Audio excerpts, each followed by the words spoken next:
Hola, buenas noches a todos. Bienvenidos a un programa más de Paranormalia Podcast. Bueno, en esta ocasión contaremos con la presencia de nuevo de Eleuterio Ferris, más conocido como Lute, que bueno, sobra presentarle porque es de todos conocido y bueno, pues vamos a hablar de un hecho histórico que marcó de alguna manera la historia de todos un poco. Y nada, antes de empezar, de ponerle aquí conmigo en pantalla, me gustaría saludar a la gente que está hoy con nosotros. Hoy tenemos a 7 personas aquí acompañándonos. Muchísimas gracias a todos. La primera, Marian, un beso, cariño, gracias por estar ahí, a pesar de los problemillas que hemos tenido. Gracias por todo. Víctor, mi gran amigo Víctor Pérez, muchísimas gracias por estar aquí. Sé que haces un esfuerzo enorme. Leticia, mi hermana, muchas gracias, nena, estás aquí siempre. Nacho, besotes enormes. A ver a quién más. También tengo a David ahí en el búnker. Y bueno, Lute, Ana Elena,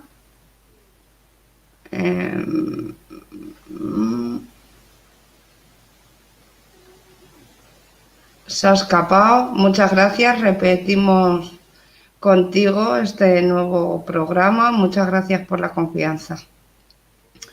Y bueno, sin más, vamos a dar entrada a Eleuterio Ferris. Lute.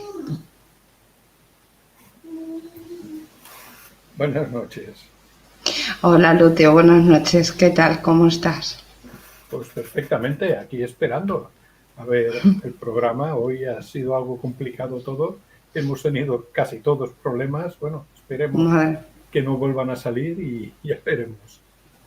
Bueno, pues, ¿qué te parece, Lute, si damos entrada al vídeo, al corto documental, que es cortísimo?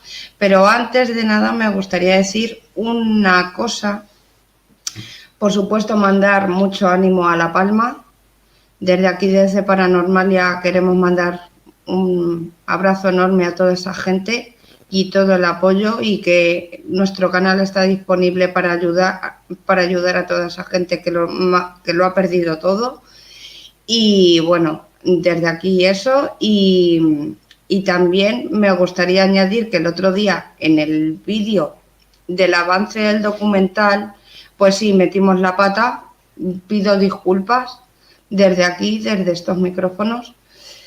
Y bueno, pedimos disculpas porque por las prisas y por mil cosas, pues utilizamos un término que no era el acertado, y era que dijimos que eran los protestantes. No, eran defensores de Arrio, en contra de los cristianos, pues que no creían en lo que iban predicando. Así que desde aquí pido una disculpa, y que aquí no engañamos a nadie ni nada que se parezca. Así que desde aquí mis disculpas.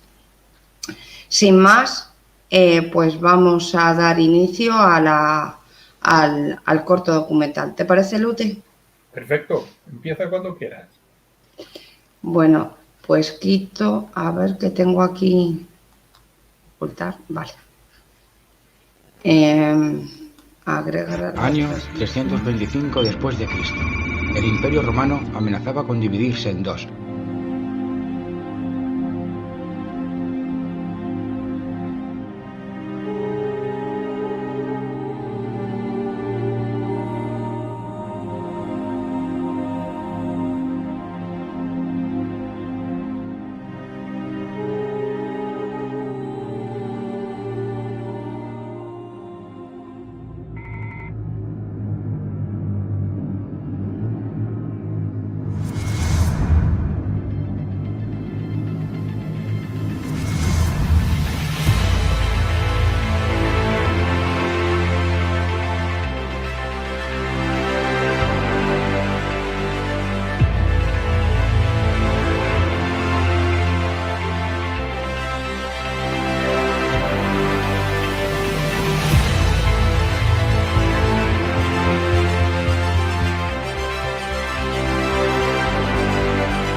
¿Quién fue Constantino I y cómo cambió la historia del cristianismo?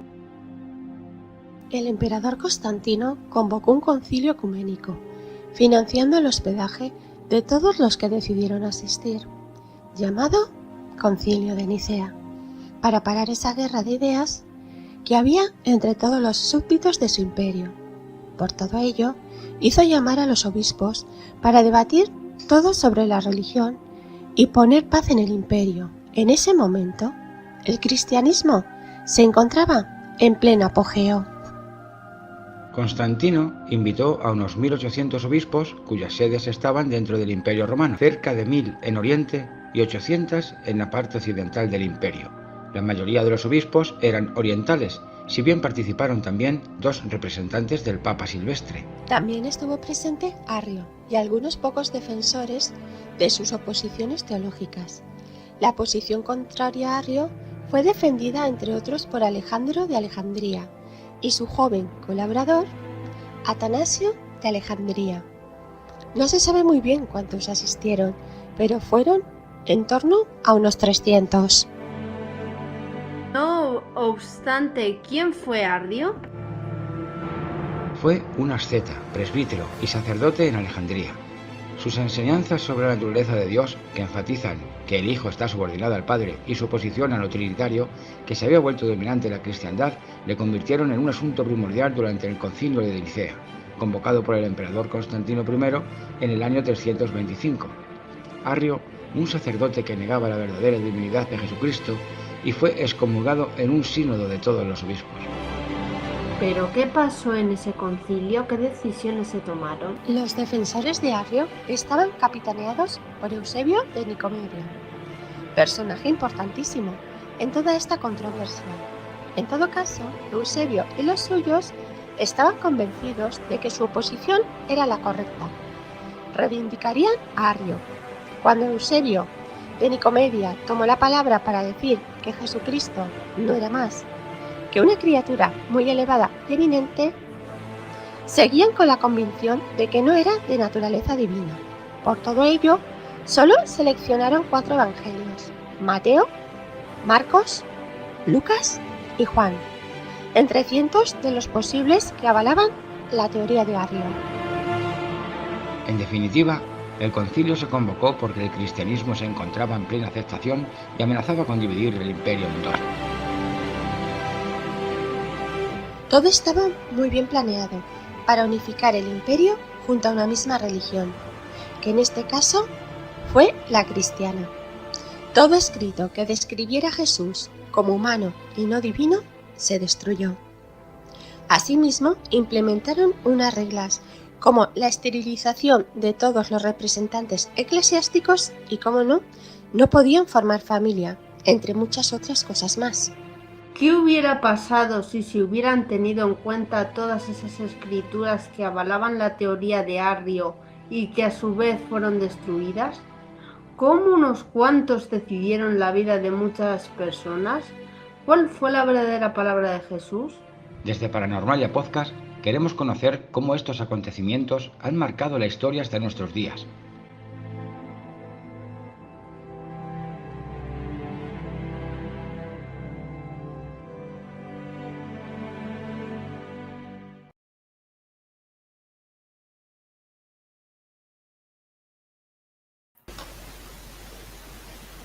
Bueno, ha sido cortito, pero yo creo que va bien en la línea de lo que pretendemos hablar esta noche. ¿Qué te ha parecido, Lute? Uy, estupendo, como los vídeos que montáis, me encantan. Os lo trabajáis, de verdad, os lo trabajáis. Muchas gracias. La verdad es que ha sido todo muy deprisa y bueno, pues que si ha habido algún error o a alguien no le haya gustado algo, pues que lo diga. Aquí estamos para mejorar. Una crítica bien constructiva siempre se agradece, la verdad. A ver, explícanos, Lute, ¿por qué se celebró este concilio? ¿Qué motivos había para su celebración? Vale. Para empezar, deberíamos hablar un poco de la historia, anterior incluso al concilio, naturalmente. Desde el inicio, los cristianos habían sido perseguidos por el Imperio Romano, no tan solo a los cristianos, pero nos interesa ahora hablar de los cristianos. Por lo que las comunidades cristianas se encontraban en cierta manera escondidas unas de otras y otras más lejanas del Imperio Romano. Pues por ello no había en aquella época no había líneas de comunicación rápida como luego más tarde, ya no hablo como ahora, sino siglos después. Y no tenían esa comunicación entre estas comunidades. Y ello condujo que en multitud de ocasiones estas iglesias o comunidades actuaran por libre, incluso llegando a interpretar de diversa manera algunos de los textos que en aquel tiempo circulaban entre los cristianos. Muchos más textos, ojo, que los que en la actualidad conocemos. Se han perdido muchos de ellos.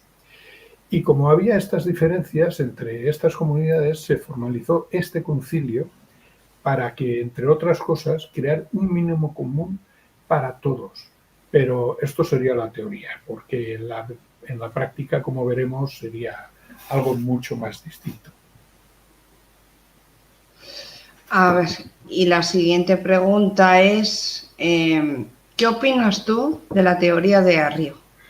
¿Crees que estaba en lo cierto? Por el contrario, ¿tienes tu propia teoría?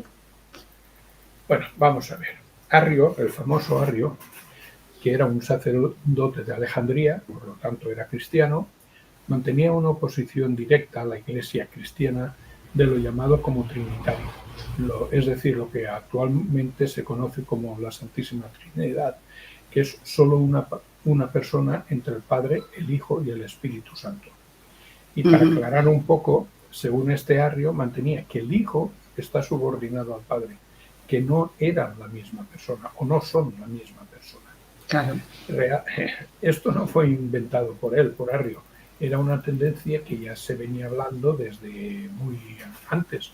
Lo que pasa que él fue el que más señaló, el que más intentó influir en esta idea.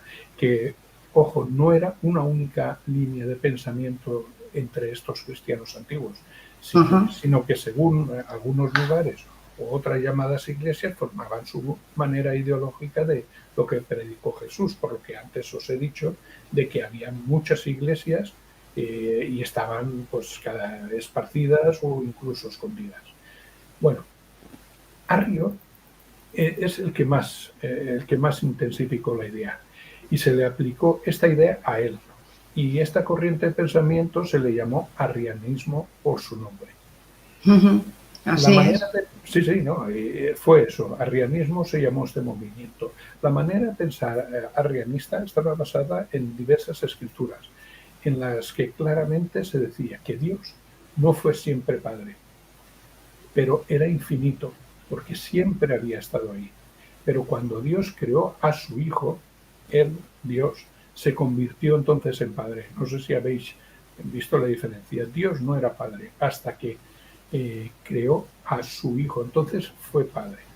Y que es por ello que el Hijo, o lo que es lo mismo, Jesucristo, no es infinito. No negaba la inmortalidad de Jesucristo, pero no era infinito, porque sí que había empezado. En algún momento empezó. Por eso Arrio mantenía esta idea, de que no era infinito Jesús, el Hijo, pero sí que era infinito, el Padre Creador, el Dios Creador. Hay que tener claro estas dos cosas, ya tener en cuenta el significado de infinito y mortal. Esta era la diferencia de algunas de las líneas de pensamiento de aquella época. También podemos decir que durante el concilio ocurrieron diversas cosas. Durante esta celebración del concilio hubieron acalorados debates sobre la idea de arriano. Y una de las cosas que ocurrió es que el que luego sería conocido como San Nicolás de Bari llegó a bofetear a Arrio. Sí, de hecho, en el corto documental hemos visto una imagen en la cual aparece esa escena. Bueno, pues un inciso. Para quien no conozca San Nicolás de Bari, que no tiene nada que ver con esta ciudad italiana, solo que está enterrado allí, pues este San Nicolás de Bari es de quien nacen, cuidado, los personajes navideños de San Nicolás, Santa Claus, Papá Noel, etc. Pero esto es otra historia. Ya. Este obispo, eso irá más enfocado a las Navidades. Sí, pues todo nace de este personaje de San Nicolás de Bari. Bueno, más cosas curiosas. El emperador Constantino I es el que reunió a las diversas personalidades de las iglesias cristianas para que, entre otras cosas, solucionaran estas tendencias arrianistas o similares, cosa que no conseguiría, como veremos. Aunque sí que llegó a crear una oración común para todos, la del credo. No fue el credo. Fue una de las tantas cosas que se acordaron en dicho concilio. Sí, en este concilio de Nicea fue. No fue lo único de este concilio, pero bueno, luego hablaremos. Pocos años antes de este concilio, Constantino I, en su edicto de Milán, el llamado Edicto de Milán, permitió que todos en el Imperio Romano pudieran ejercer el culto que quisieran de cualquier religión. Pero, ojo, nunca oficializó a la Iglesia cristiana, nunca. Es más, hasta en su lecho de muerte no se bautizaría. Por eso pasó a la historia, perdona que te corte, por eso pasó a la historia como el emperador pagano, porque sí. no es que no fuera creyente, pero que no, que como que le daba un poco igual en lo de la religión cristiana en este caso. Él fue un gran favorecedor de esta religión, pero luego hablaré de por qué era ese favorecedor. Pero él mantuvo todas sus creencias paganas durante prácticamente toda su vida. Es que la historia, por ahí puedes leer que él fue el que hizo que en el Imperio Romano fuera oficial la religión cristiana. Nunca jamás. Eso nunca ocurrió. Bueno, ¿pasamos a la siguiente pregunta? No, espera, tengo más cosas aún. Bueno, pues dale, tú tranquilo. Este emperador, que luego hablaremos de esto que voy a decir, escribió un edicto en el que prohibía el conocimiento del pensamiento arriano, incluso de la lectura o esconder textos de este, y todo esto condenado hasta con la muerte. Con el pobre Arrio también se estiró un poco. Indicar también que Arrio, incluso manteniendo su pensamiento, nunca negó lo que se aceptaba por las iglesias cristianas. Es decir, que él se aceptaba todo lo que dijeran las iglesias cristianas. Aceptó, creo, todo. Lo que pasa es que él tenía unas ideas en las que dudaba, unas ideas válidas para poder, que cualquier persona puede tener. Y ahora, sobre lo que me has preguntado, sobre mi opinión de esta teoría. Y para ser más rápido, indicar que todo esto debe ser, creo yo, debe de ser discutido por teólogos, porque son los que saben de esto, teóricamente, los que conocen el tema. Pues los teólogos, los que tienen que indicar qué parte de razón o no pueden tener unos u otros. Como he dicho, esta corriente de pensamiento dentro del cristianismo, al igual que otras, muchas más, que no era la única, todas ellas válidas, no digo que verdaderas, pero sí que pueden ser discutibles y discutidas. ¿Pero por quién? Siempre por teólogos. Y luego quienes deben decidir, pues que decidan y digan lo que puede ser. Lo que opine, si es verdadera o no esta teoría arrianista, pues no sé. No tengo realmente conocimientos teóricos para poder indicar si tenía o no razón. No puedo decantarme por algo que no puedo explicar. Yo es que sí que tengo otra teoría. No, ya. Yo sí tengo otra teoría. Dime. Ya sabes por dónde voy. Sí. Sí. No, comenta. Yo la teoría que tengo, porque en este concilio, ha habido muchos, pero este es, por decirlo de alguna manera, el que más me ha llamado la atención. Yo la teoría que tengo es que si había escritos o manuscritos o algo que avalaba la teoría de Arrio y se destruyó, pues eso ya dice mucho de lo que realmente, porque a ver, tú puedes tener tu idea, yo puedo tener la mía, pero lo que es una realidad es que si hay varios escritos que hacen referencia a la palabra, en este caso de Jesucristo, y que este a su vez pues transmitió esa palabra y no se toma en cuenta, pues yo opino de eso, pues que efectivamente que Dios no mandó la Biblia desde el cielo por fax ni nada que se le parezca, pero que ahí hubo tijera también es verdad. Entonces, nos hemos quedado con solo la versión oficial, pero no hemos indagado en ese sentido en lo que otros han destruido, claro. Sí, bueno, yo sobre eso, si quieres, luego te comentaré algo, pero sobre este concilio yo quisiera recalcar que por más que he leído, más que he buscado, sí, puede no, seguro que aprovecharon la ocasión para arrimar, como se suele decir, la ascua al fuego, pero el único que veo ahí que iba por intereses muy políticos fue el emperador. El emperador, yo creo que la reunión que hizo de cristianos era simplemente por su interés.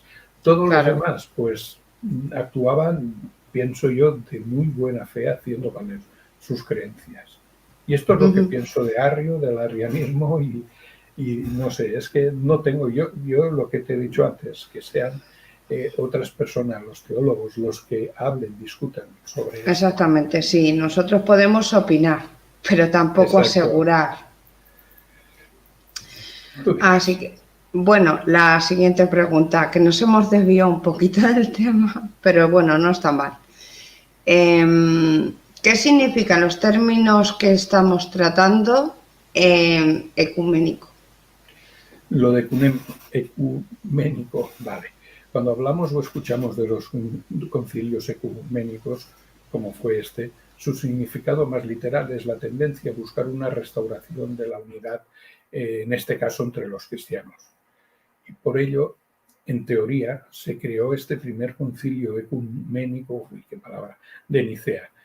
Que no nos equivoquemos, no fue el primer concilio, ojo, no fue el primero. Creo que habían habido 6 anteriormente, no sé exactamente ahora cuántos. Había habido algunos más, pero no ecuménicos. Este se realizó para unar esas ideas entre las diversas iglesias cristianas que, como digo, estaban muy dispersadas por el Imperio Romano. Y este es el motivo por el cual se llama estos concilios ecuménicos, para que todos juntos ir a un mismo fin. Espero haberte contestado a ti y a los oyentes. Esperemos que sí. La verdad es que una pregunta sencilla, pero que siempre hay que dar los datos para saber por qué decían el primer concilio ecuménico. Digo, jolín, ¿esto de qué? Curioso, la verdad. A ver, la cuarta pregunta. En el documental entra en escena Constantino y él no creía en el cristianismo como tal, lo hemos hablado antes. ¿Cómo fomentó y financió dicho evento? Te lo pregunto porque es contradictorio, Lute, que una persona que no creía en ello, pues lo hiciera. Aquí igual me extiendo un poco. Igual me extiendo. Vosotros habéis hablado de que él es el que financió el dicho evento, que recogió a un montón de gente para realizar este evento. Pues por algo sería. Naturalmente un político no ayuda a nadie porque sí. Vamos por partes. El Imperio Romano era enormemente gigante en extensión. Rodeaba prácticamente todo el Mediterráneo y más. Por lo que este imperio en varias ocasiones se dividió solo administrativamente en 2 imperios. El llamado de Occidente, que es la parte norte del Mediterráneo y hasta Bretaña, y luego el siguiente, el de Grecia, todo lo que es el Próximo Oriente y el sur del Mediterráneo. Esto se llamaría el Imperio de Oriente. Sin entrar en detalles, Constantino I llegó a ser emperador del Imperio de Occidente, la zona norte del Mediterráneo. Y como emperador del Imperio Oriental estaba un tal Licinio. La otra parte era Licinio, que los 2 emperadores al principio gozaban entre ellos de una buena relación. Y ambos, no solo Constantino, fueron los 2 emperadores. En el año 316 promulgaron el famoso Edicto de Milán, por el cual se reconocía a los ciudadanos romanos poder celebrar sus cultos religiosos. Repito, sea cual fuera, cual fuera, cristiano. Sí, es que ya he dicho al principio que no eran solo los cristianos los perseguidos, pero esto no fue cosa solamente de Constantino I, fueron ambos emperadores. Bueno, he indicado que estos 2 imperios en realidad era solo uno y estaba en Roma, la capital, de momento. Y la división era para términos administrativos y un poco más, aunque cada imperio tenía su autonomía, prácticamente era solo uno. Trabajaban ambos Como emperador de todo el imperio, parece ser que Constantino I observó que tenía un grave problema con gente de Roma, y estos eran los cristianos, ya que notó que eran una gran cantidad de individuos profesando esa joven religión y poco a poco aumentaban en número. Y esto podía ser un grave problema para el control del imperio. Y este motivo parece ser que es el que llevó a crear este concilio, con la excusa, entre otras, el problema arrianista, claro, era el hacerse como máximo hacedor a la unidad de la Iglesia cristiana y salvador de esta unidad. No fue lo único, ya que él participó en ciertos momentos de este concilio, sino que además apoyó también algo que se venía a venir, y era la aceptación de los 4 evangelios que en la actualidad conocemos como canónicos y que se encuentran en todas las Biblias cristianas, pasando los demás a ser apócrifos. Según algunos historiadores, el concilio fue ideado para eso, para un control del cristianismo, ya que aunque él no fuera cristiano, tenía que ser aceptado como un favorecedor, como protector, como benefactor de la Iglesia cristiana. Y también en parte puso su granito de arena para la aceptación de estos 4 evangelios como canónicos, pues al parecer le venían a él muy bien para un mejor control de los cristianos. También otros historiadores aclaran que Constantino I había perseguido con fuerza a los cristianos anteriormente, y los participantes en este concilio habían sentido sobre ellos esa misma persecución, castigos, muertes, hasta el edicto de Milán. Por eso se cree que lo dicho anteriormente no tendría mucho sentido, ya que el recelo entre unos y otros seguiría muy marcado. Seguimos, como anteriormente mencionado, que solo el emperador era el que, yo creo que era el que conspiraba en este concilio. La gran mayoría de practicantes, todos estaban convencidos de lo que estaban haciendo. Y voy a contar, para acabar esta pregunta, un par de anécdotas. El año anterior al concilio, la amistad entre los 2 emperadores, Constantino y Licinio, se había acabado. Y el primero, tras diversas batallas, le arrebató también el llamado Imperio Romano Oriental.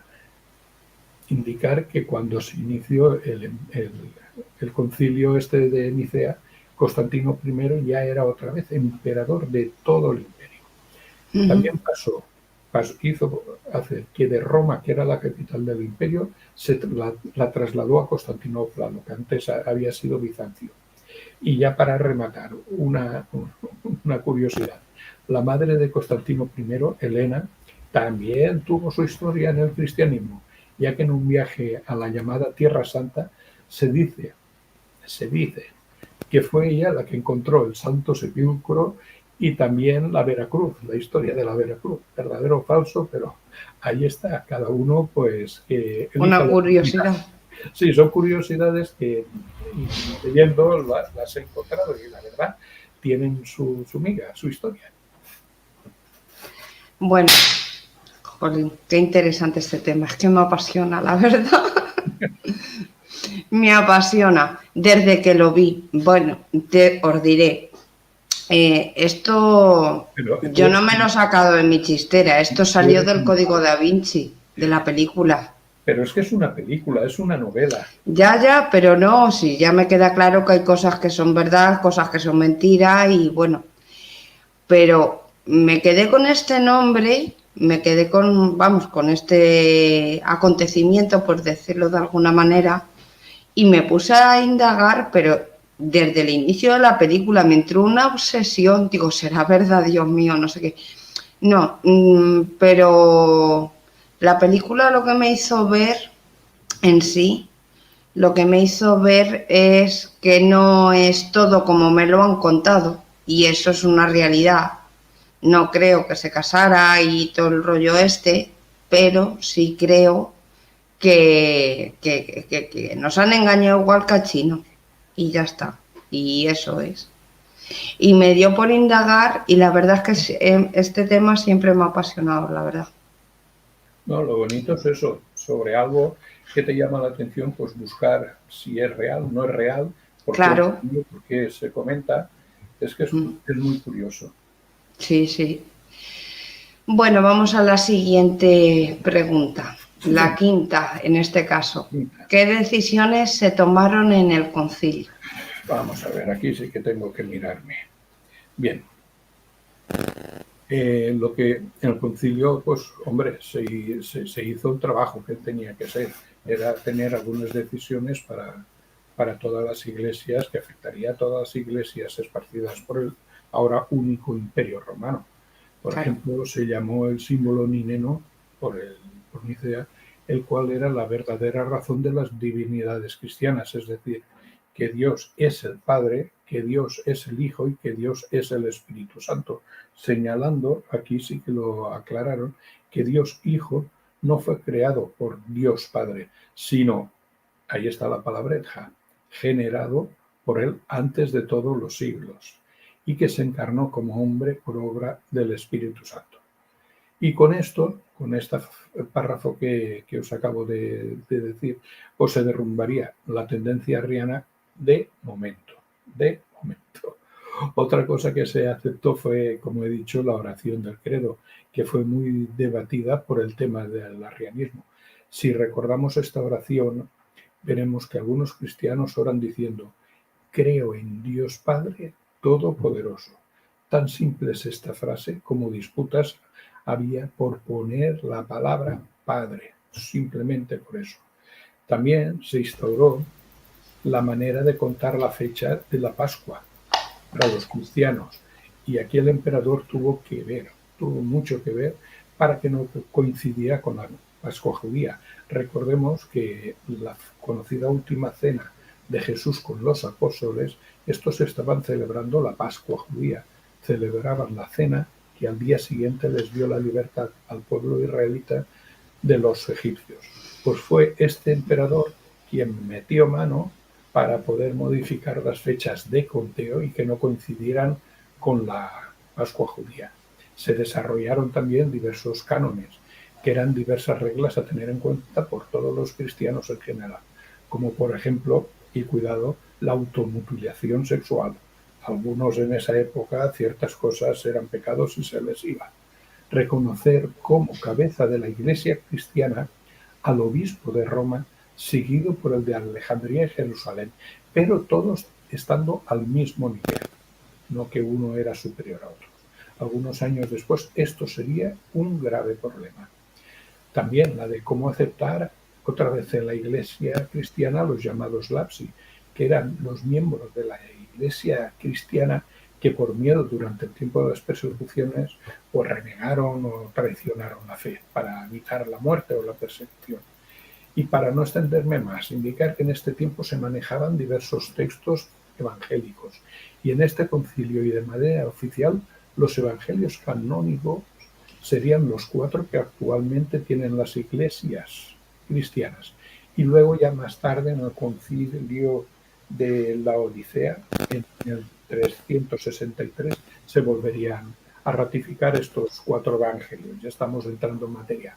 Son algunos de los acuerdos y no menores que llegaron a afectar las diversas iglesias. Uf, madre mía. Jolín. Bueno, la verdad es que es interesante el tema. Se dice que había escritos que avalaban la teoría de Arrio. Lute, ¿se sabe qué escritos o manuscritos se destruyeron en Nicea? Que por otra parte serían los denominados apócrifos. Bueno, vamos a ver, aquí es que hay mucha literatura. Bueno, tras señalar los 4 evangelios considerados como canónicos, no tenía ningún sentido en mantener todos los textos que podían haber sido utilizados por diversas comunidades cristianas, por lo que se puede decir que muchos se eliminaron, o bien quemándolos o destruyendo de mil diversas maneras. Muchos de estos textos eliminados nos han llegado hasta nuestro tiempo porque habían más copias y en la actualidad son conocidos como textos apócrifos. Pero habían, vamos a ver si me explico, en una comunidad, no sé, en una zona de la actual Turquía, tenían un texto, ese mismo texto copiado estaba en otra zona, pues a lo mejor de lo que era la península ibérica. Entonces, pues muchos de estos textos nos han llegado. Algunos aparecieron en los llamados rollos del Mar Muerto y otros que poco a poco han ido apareciendo. Vale, sigo. Estos tienen una lectura distinta a los canónicos, me refiero a los apócrifos, y se rechazaron porque, según se decía, no habían sido escritos por intervención divina. Cada uno que crea lo que considere oportuno. Aunque la elección de los cuatro canónicos también hay una historia que tiene su miga. Ahora os la leeré. Existe una obra del siglo IX,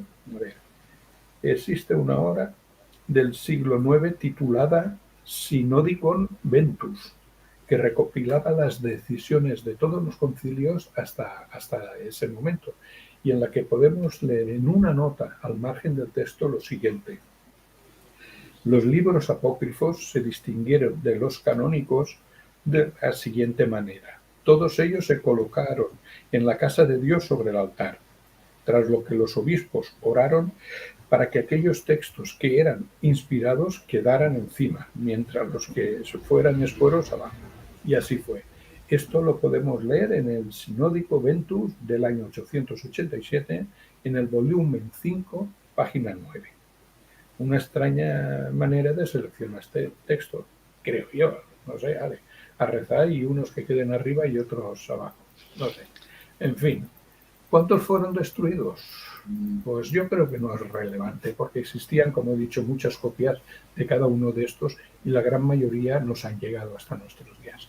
Y en referencia a lo que has dicho, que si en estos textos había algo que apoyase la teoría de Arrio, pues no hace falta ir a ellos. En textos reconocidos por las iglesias cristianas y que están en la Biblia, y que no me lo invento, lo podéis leer, podemos encontrar, por ejemplo, esto. Oísteis que os dije, me voy y vuelvo a vosotros. Si me amaseis, os alegraríais de que me vaya al Padre. Y atentos, porque el Padre es mayor que yo. Esto es el Evangelio de San Juan, capítulo 14, versículo 28. Hay más textos, por ejemplo, el siguiente. El misterio de Cristo, excelencia de la persona de Cristo, en la creación del mundo, el cual es imagen de Dios invisible, primogénito de toda la creación. Esto lo podemos encontrar también en la Biblia, en la carta de los Colosenses, capítulo 1, 15. Si hemos prestado anteriormente, habréis escuchado que Arrio mantenía que primero era Dios infinito y después fue el Hijo Jesús, el cual sí que tuvo un inicio, ya que fue creado por Dios. Y en estos dos textos vemos que no hace falta buscar en textos apócrifos. En los canónicos, Arrio ya tenía bastante base para mantener sus ideas teológicas. Ajá. No sé. Muy interesante, la verdad. ¿Defraudado? No, para nada. Lo que buscamos es la verdad, saber qué pasó, o por lo menos aproximarnos a lo que podía haber pasado. Pero nada más. A ver, antes de hacerte la próxima pregunta, me gustaría decir a las personas que nos están acompañando esta noche que si tienen ellos alguna pregunta que quieran hacer, que por favor lo digan. Que lo digan en el chat y yo se las paso a Lute. ¿No hay más? Venga, vamos con la siguiente pregunta. Lute, ¿qué le pasó a Arrio? Ay, pobre Arrio, tuvo una vida complicada.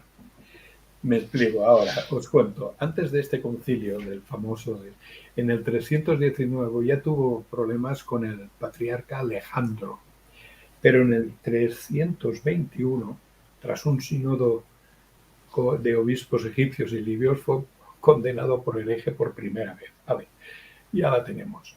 Ya tras la celebración de este concilio de Nicea, no fue ningún obispo, sino el mismísimo emperador Constantino I quien lo envió al exilio, ordenando además la persecución de seguidores y destrucción de textos arrianos. 3 años después se le autorizó a regresar incluido a los seguidores que habían sido exiliados junto a él. Y empezó a cambiar un poco la cosa dentro del imperio, pero no sería todo. En el 336 falleció y en el año siguiente ascendió un nuevo emperador al imperio de Oriente, que volvía a estar dividido. Este fue Constantino II, el cual se declaró como arriano. Y él fomentó este arrianismo. Pero sería en el 350, a la muerte del emperador de Occidente, Constantino II era de Oriente, pues el emperador de Occidente, Constante I, falleció. Y su hermano, Constantino II, ocupó otra vez todo el territorio del Imperio Romano. Unificó otra vez los dos imperios, por lo que decidió impulsar el arrianismo y a perseguir, cuidado, impulsó el arrianismo, pero persiguió el llamado trinitarismo, que era lo que hasta el momento, desde el Concilio de Nicea o anteriormente, se había establecido en las iglesias cristianas. De todas maneras, la ideología arrianista sería definitivamente condenada y la eliminarían del Imperio Romano en el Concilio de Constantinopla en el año 381. Sería cuando ya prácticamente estas ideas se eliminaron por completo. Como vemos, las ideas, aunque eran religiosas y todas ellas válidas, vamos a entender que el arrianismo era válido, verdadero o no, pero era válido pensar de distinta forma, eran utilizadas por el emperador según conveniencias de él y no por los cargos eclesiásticos. Es que hoy también ocurre lo mismo, ¿eh? Y esto es lo que le pasó al pobre Arrio. Qué pena, pobre hombre. Pobre hombre. A ver, bueno, la última pregunta, Lute. Sí, ya llegamos casi. La verdad que aquí si quisiéramos podríamos sacar horas, pero bueno. Sí, yo tengo por ahí notas que podríamos utilizar para muchas cosas. A ver, ¿crees que en este concilio se desvirtuó la verdadera imagen de Jesucristo y por tanto su verdadera palabra? A ver, bueno, es que eso sería lo que preguntas. Particularmente pienso que en este concilio no fue el que desvirtuó la imagen de Jesucristo. Yo pienso que no. A excepción del emperador, claro, que como hemos visto en lo que os he podido dar, es el único que buscaba un interés muy particular a su conveniencia. Y el resto, pues la verdad, yo creo que trabajaron para realizar la función que es el concilio en sí. Y pienso que muchos cristianos no tuvieron en aquella época acceso a los textos originales, sino que recibían copias. Y como siempre estas copias podían ser, tenían modificaciones, pero no hechas de mala fe, sino simplemente por la traducción de un idioma a otro, que es imposible traducirlo igual. O igual ni eso, no tenían ni esos textos. Y recibían tan solo cartas de algún personaje famoso de la época. Pues ahí veo que sí que hubiera habido un cambio en la imagen y en la palabra de Jesús, pero no soy partidario de conspiraciones extrañas que no llevan a nada. Yo creo que fue por eso, por la separación entre ellos, la falta de comunicación y demás. Después, la Iglesia cristiana puede que sí, que haya intentado adaptar sus textos a la imagen deseada de Jesús. Uh-huh. Pero esta Iglesia cristiana, siglos después, se ha dividido en muchas otras iglesias cristianas y prácticamente ninguna ha realizado cambios en la apariencia del Maestro. Y entonces, por algo será. En cuanto a los 4 evangelios canónicos, se dice que si se han modificado para que su lectura fuera de una u otra manera, pues indicar que esto no son ciertos. Los libros que son libros que las diferencias están, como he dicho, en las diversas traducciones entre idiomas y lenguas, pero hay muchas copias que están ahí, no están en ninguna biblioteca secreta del Vaticano, sino son en bibliotecas públicas por todo el mundo que pagas o a lo mejor gratuitamente y puedes ver ese texto. Otra cosa es acceder a ellos, eso es otra historia. Pero quiero decir que tampoco hay una conspiración de que han escondido libros y demás. Vuelvo a repetir, naturalmente que el tiempo y tantos siglos modifican cualquier cosa.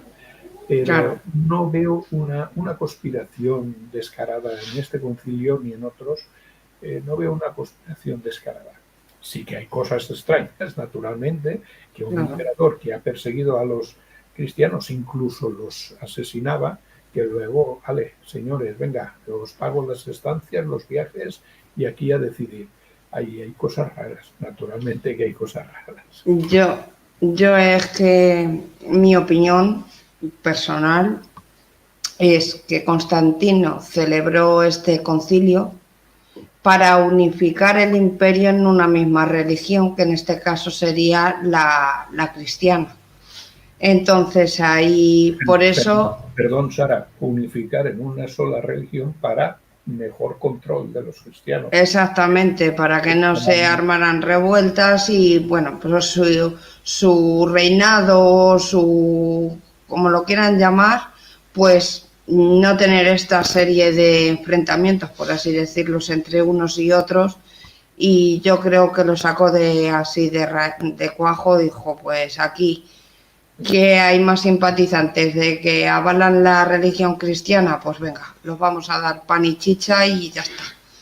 Y por eso lo financió, para estar él más tranquilo, pero por creencias yo creo que no, porque una persona que se bautiza al final de su vida y por miedo o por temor o por lo que sea y que no predicó con el ejemplo, váyase. Porque otra cosa es que dijera, pues bueno, vale, lo financio y me convierto al cristianismo en este caso. Pero es que lo celebró y siguió igual. O sea, que es un poco chocante. Por eso la pregunta de antes es mi punto de vista, es mi opinión personal. Yo no soy teóloga, pero tampoco soy tonta y puedo sacar mis propias conclusiones al respecto. Y por lo demás, pues bueno, que muchas gracias.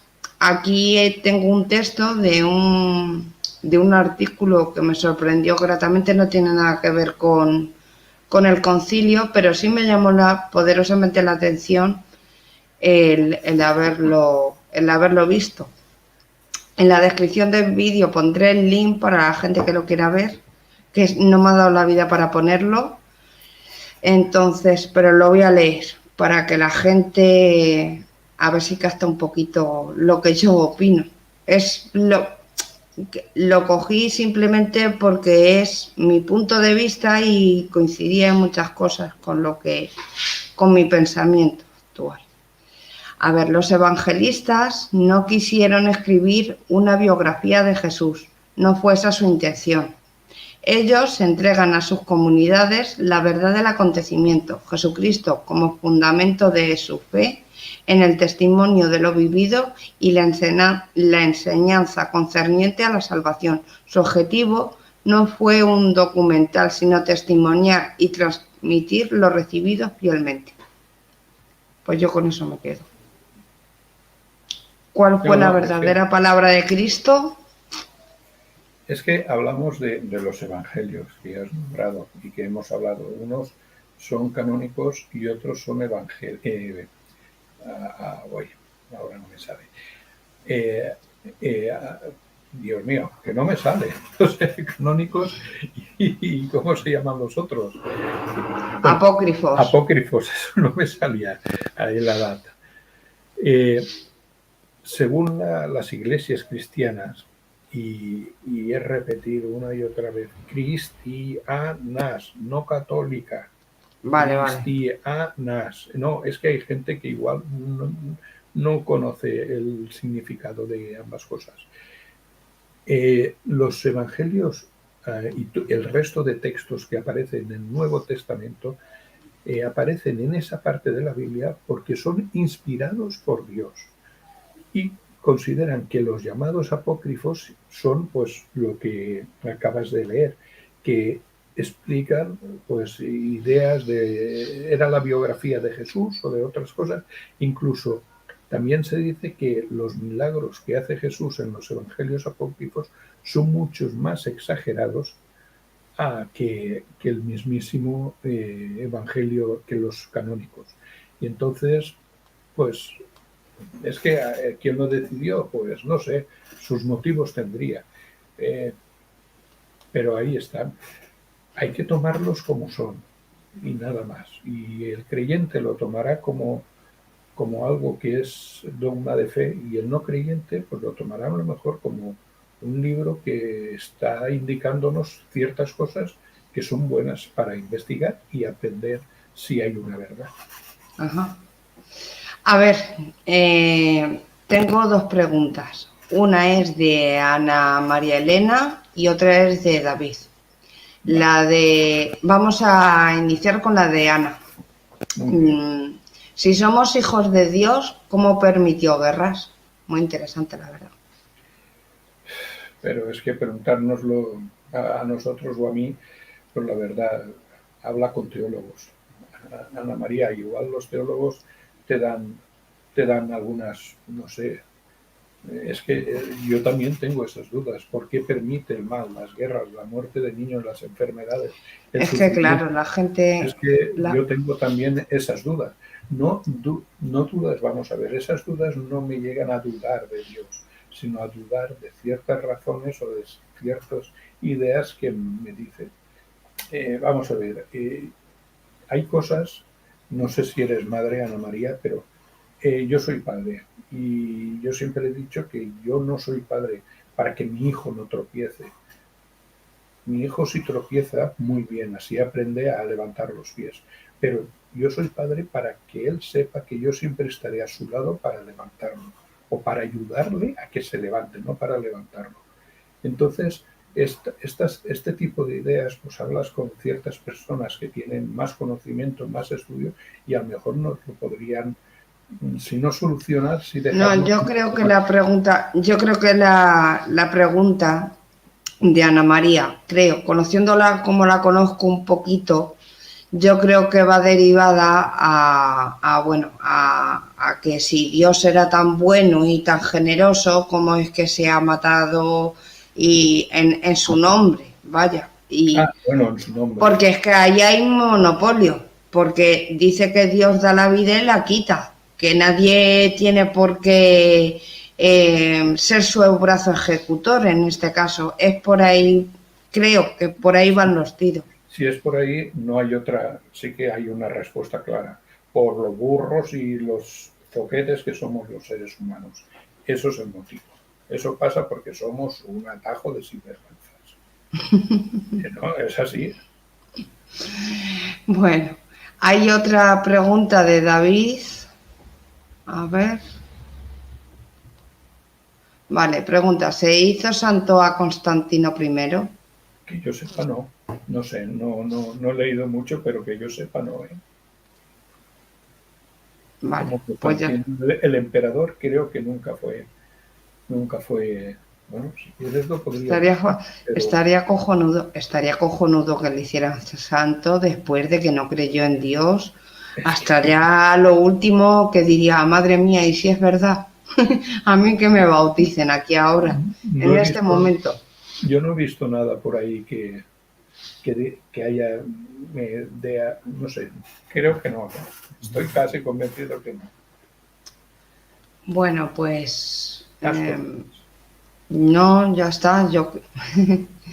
Que nada, que una última reflexión mía.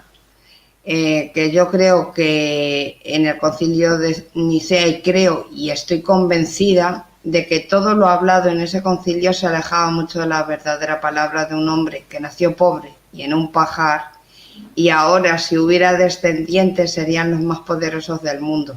Pero en fin, son cosas que algún día descubriremos y mientras tanto solo podemos especular en este caso. Ahí está lo de siempre, es especular. No, especular, sí, porque no hay una base científica que nos diga, pues sí, esto fue así, asá, y aquí están las pruebas. Siempre... Y te digo otra cosa, Si esos descendientes llegaran a la Tierra, ¿a qué religión cristiana se acercarían? Pues no sé, ni idea. A la cristiana católica, la cristiana ortodoxa, la cristiana, todas las ramas de protestantismo. Es que luego eso... Es que hay muchos cristianos, claro, entendidos claro. como cristianos. Es la religión más gente ahí lleva. Pero es que cristianos somos muchos. Claro. O hay muchísimos. Bueno, Lute, pues ha sido un placer volverte a tener. Ya te dejo tranquilo hasta Semana Santa por ahí. ¿Hasta Semana Santa? Vaya, por Dios. Si te entra el gusanillo, solo tienes que decirme, oye, Sara, que quiero hablar de esto. Y yo encantada. Yo, a ver si me dedico, ya te lo dije antes del verano, este verano quería leerme unos libros para realizar cierta investigación. A ver si ahora me cojo por delante estos libros y poco a poco intento escribir uno nuevo. Vale, Lute, pues muchísimas gracias por estar esta noche aquí con nosotros, acompañándonos. Ha sido muy interesante, muy productivo y te doy las gracias en mi nombre y en nombre de todo el equipo. Por favor, si es que cuando entras aquí en Paranormalia, que yo estoy de lo más a gusto, pero es que hay gente que en el chat no puedo leer, he estado al principio un rato y hay gente que hay que ponerle la alfombra roja. Son verdaderos especialistas. Yo os he seguido desde hace años en los podcasts de voz por iVoox, y es que habéis tratado de temas y con gente muy especial, y que esté yo con vosotros, el placer es mío. Es que estoy anodado, es que me da esta vergüenza cuando me llamáis. ¿Pero qué dices, Lute? La verdad, nada. Soy para estar a la altura de toda esa gente. Es que me asusto, de verdad, te lo digo de corazón, me asusto. Es no. Que ahora os escucho desde hace muchos años, ahora con el tema pues no, pero os escucho desde hace ya varios años y habéis llevado a vuestro programa gente, pero de decir olé, de quitarse el sombrero, y ahora que me tengáis a mí, pues la verdad, yo no encuentro una similitud entre ellos y yo, no lo encuentro de verdad. Muchas gracias a todo el equipo de Paranormalia, que además os lo trabajáis. Conozco, os digo a los que estáis en el chat, se lo trabajan. Y si no, haber estado 10 minutos antes de empezar el programa. Madre mía, madre mía. Bueno, pues nada, muchísimas gracias una vez más. Y modestia aparte, no somos personas normales y corrientes y que nos gusta hacer esto sin ningún objetivo en común, simplemente que nos gusta y ya está. Y no somos personas sencillas que nos gusta pues indagar en estos hechos históricos, en la ciencia, en el mundo paranormal y demás. Pero vamos, que modestia, tú sí que tienes mérito, la verdad. Ya empezamos. Es que luego nos tiramos así 2 horas. Sí. Bueno, Lute, pues muchas gracias por tu confianza y por tu participación. Muchas gracias. Muy fuerte. Hasta luego. Un beso muy fuerte.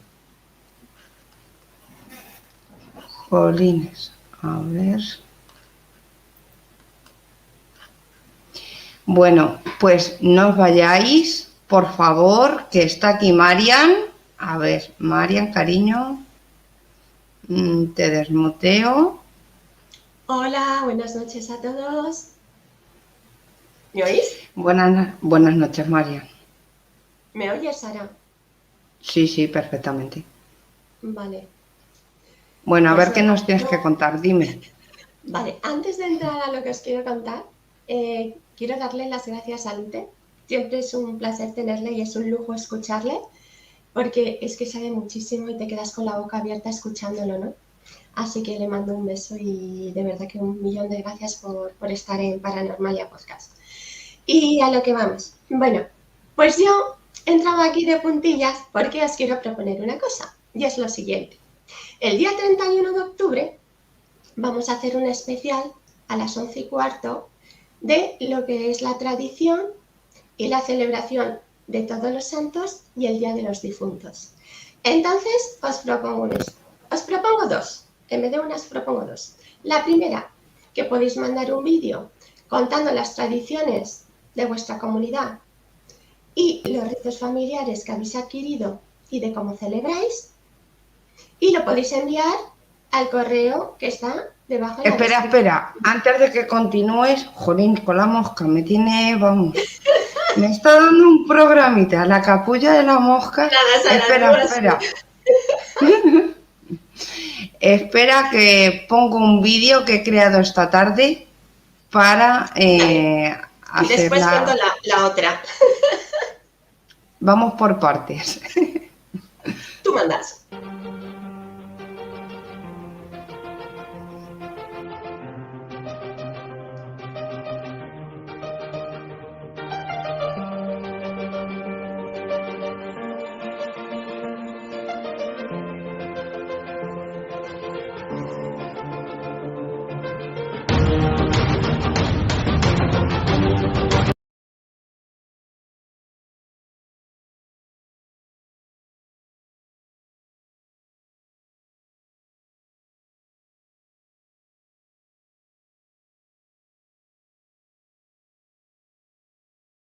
No sé qué ha pasado, se ha cortado.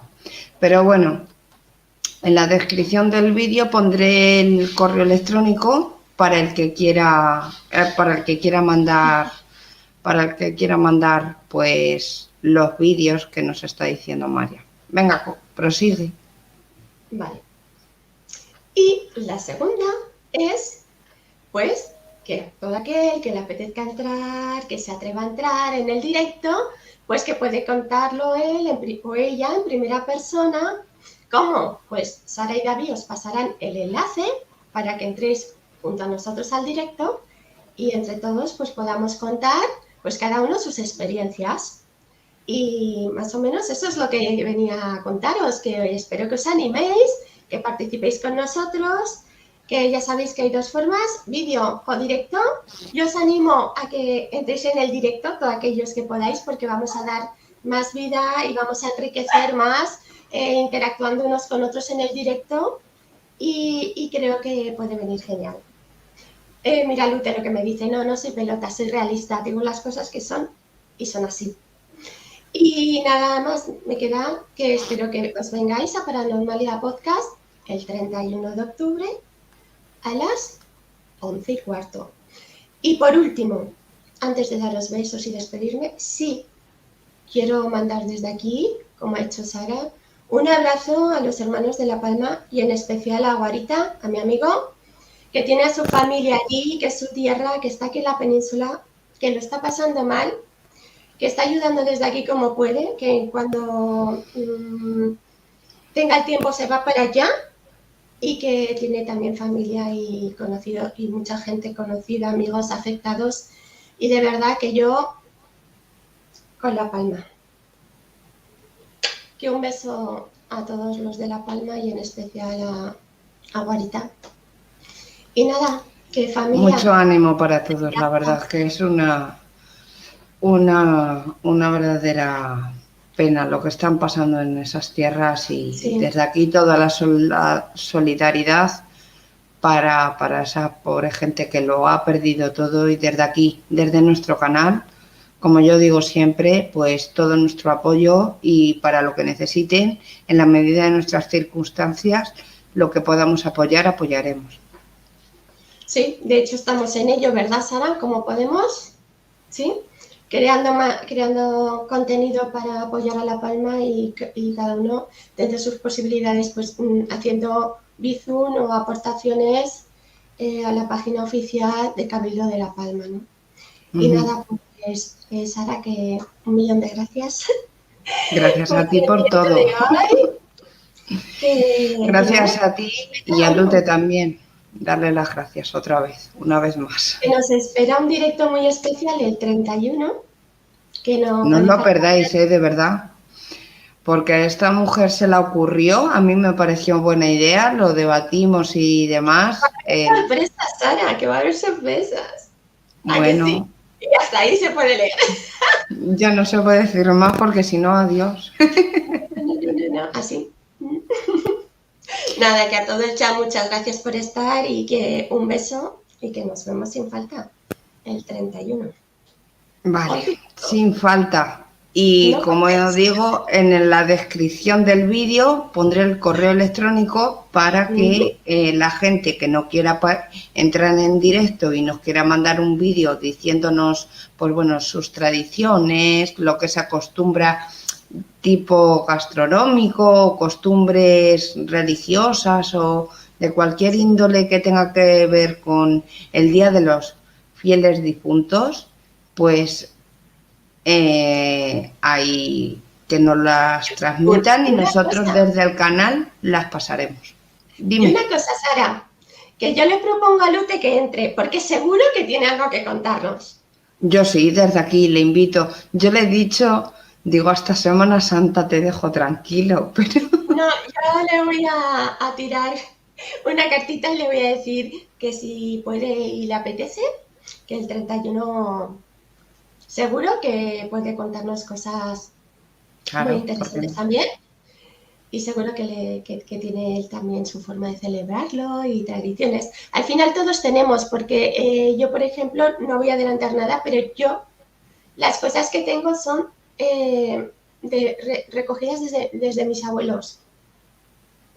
Y claro, tengo abuelos valencianos y abuelos... Yo las contaré aquí, pero si no se queda... No cuentes... Eso lo tengo que contar en el próximo directo. Claro, pero yo sí que es verdad que además si tenemos raíces de diferentes ramas, eso nos aporta más, porque como te decía, yo tengo abuelos también cacereños y familia que es de las urbes. Con eso te lo digo todo.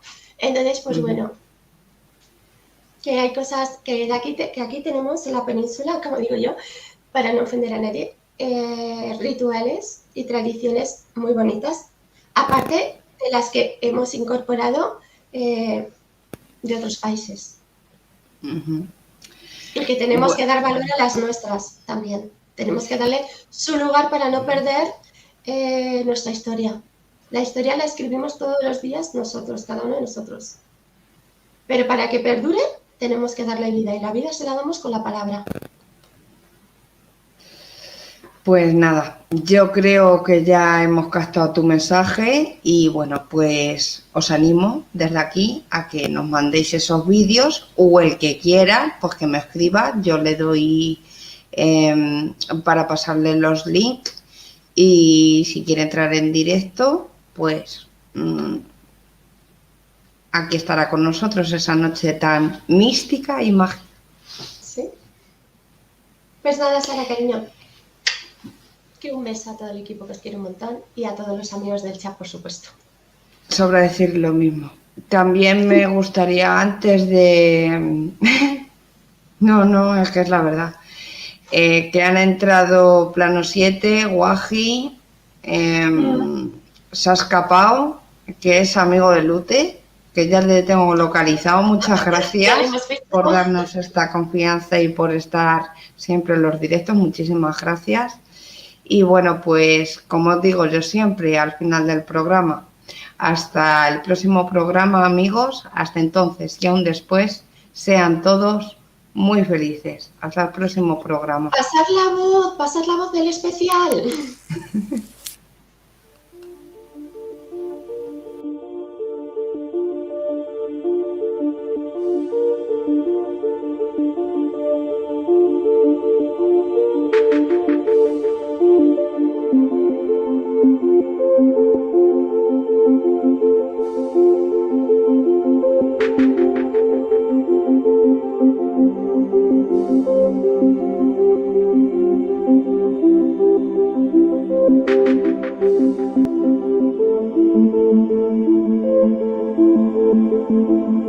Thank you.